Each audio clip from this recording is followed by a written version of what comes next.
Well, it's a beautiful Saturday afternoon here in Hazelbrook in the Blue Mountains here in New South Wales, and welcome to the unboxing of the Academy 1:72 scale Focke-Wulf Wf190A-6/8. This is a Korean-made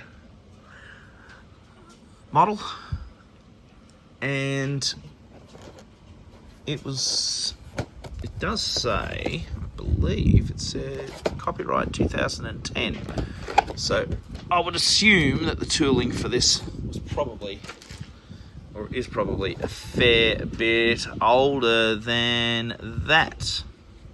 So let's have a little look. I will say I have opened the box and I have given all of the parts a bit of a wash.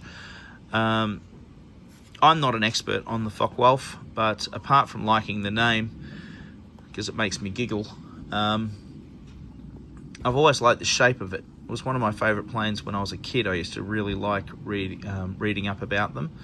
I've probably forgotten pretty much everything since then, so this will be a plane I'll probably research now over the next few weeks. So the side panel here shows the finished model in various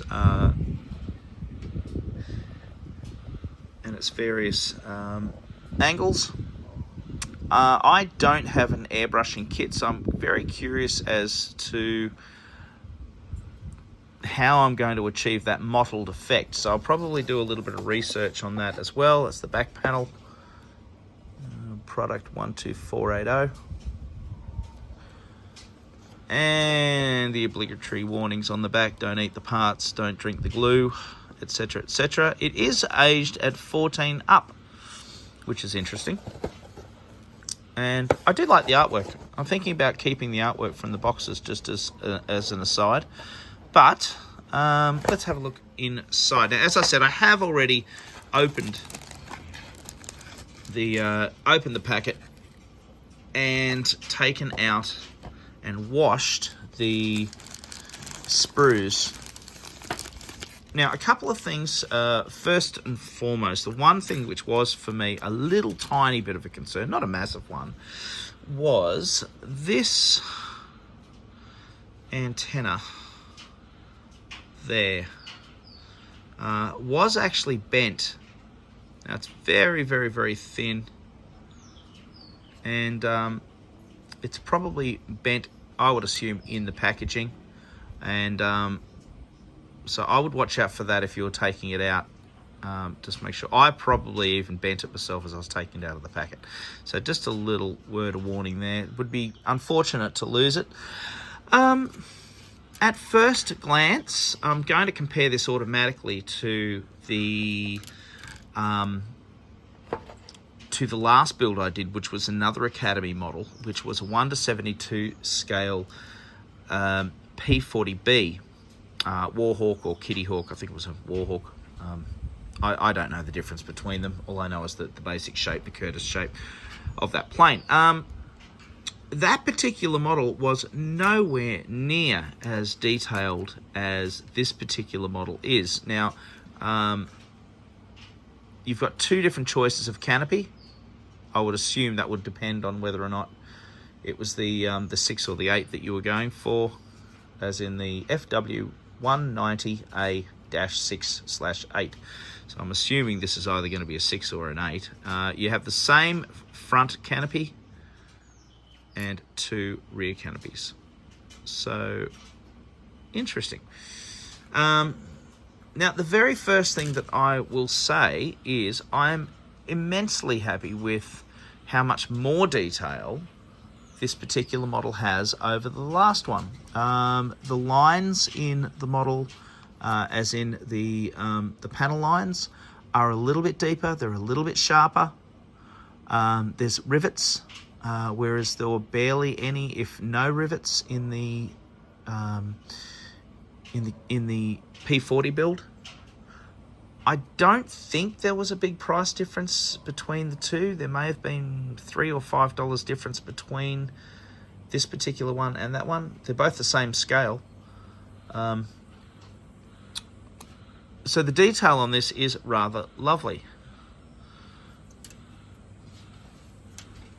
If we come to the wings, I'll just get that light on it. You can really see, look at all that lovely detail in there. And you got the riveting here, especially through the center.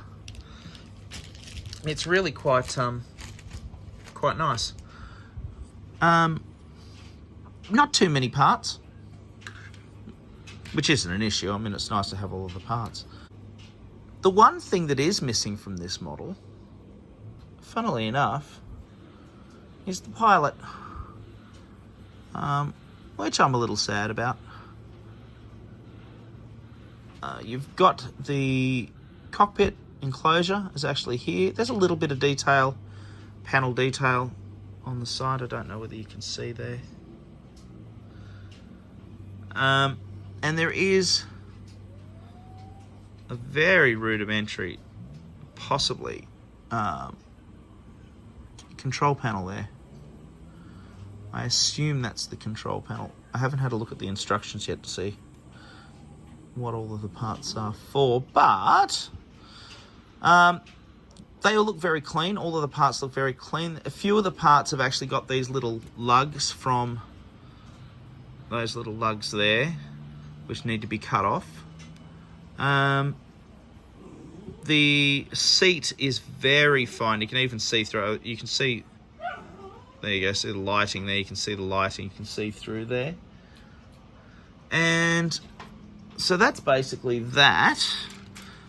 So that's the parts, which, as I said, I'm actually very happy with. What else is in the packet? We've got another warning. Check with parts list before unsealing. Well, that would be difficult because you need to unseal it to see if all of the parts are there. That's just the first thing. Okay, the decals, which I must admit look a lot more simple to use than the Flying Tiger. With the mouth and all that sort of stuff. There don't seem to be any bands. The problem I had with the Flying Tiger was that the band that goes around the tail, as in that area there, it was too long. I had a nightmare of a time with that. And also, I find that the glue on the back, it adheres immediately, even with the decal solution that I was using. So I'm a little afeared of using this, but we'll see what happens. Further in, we've got, especially for beginners, a guideline for beginners. Well, it actually says a guideline for beginners, shows you the parts. That was in the last packet. Over here, we've got, again, read the instructions, so it's a little bit more. That's quite fun. And lastly, we have got the instructions, which I might pick you up here, are a fair bit more detailed than the last model. They look quite nice, fine, step by step.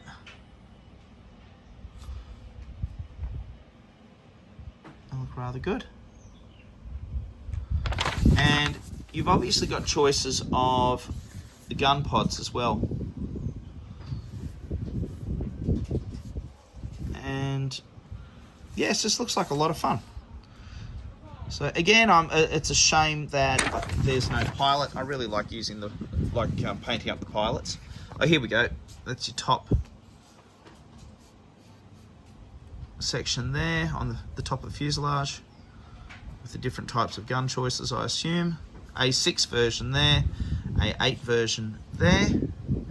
And then if we come over, it's a windy afternoon here in the decking. This is where I generally do all my model building.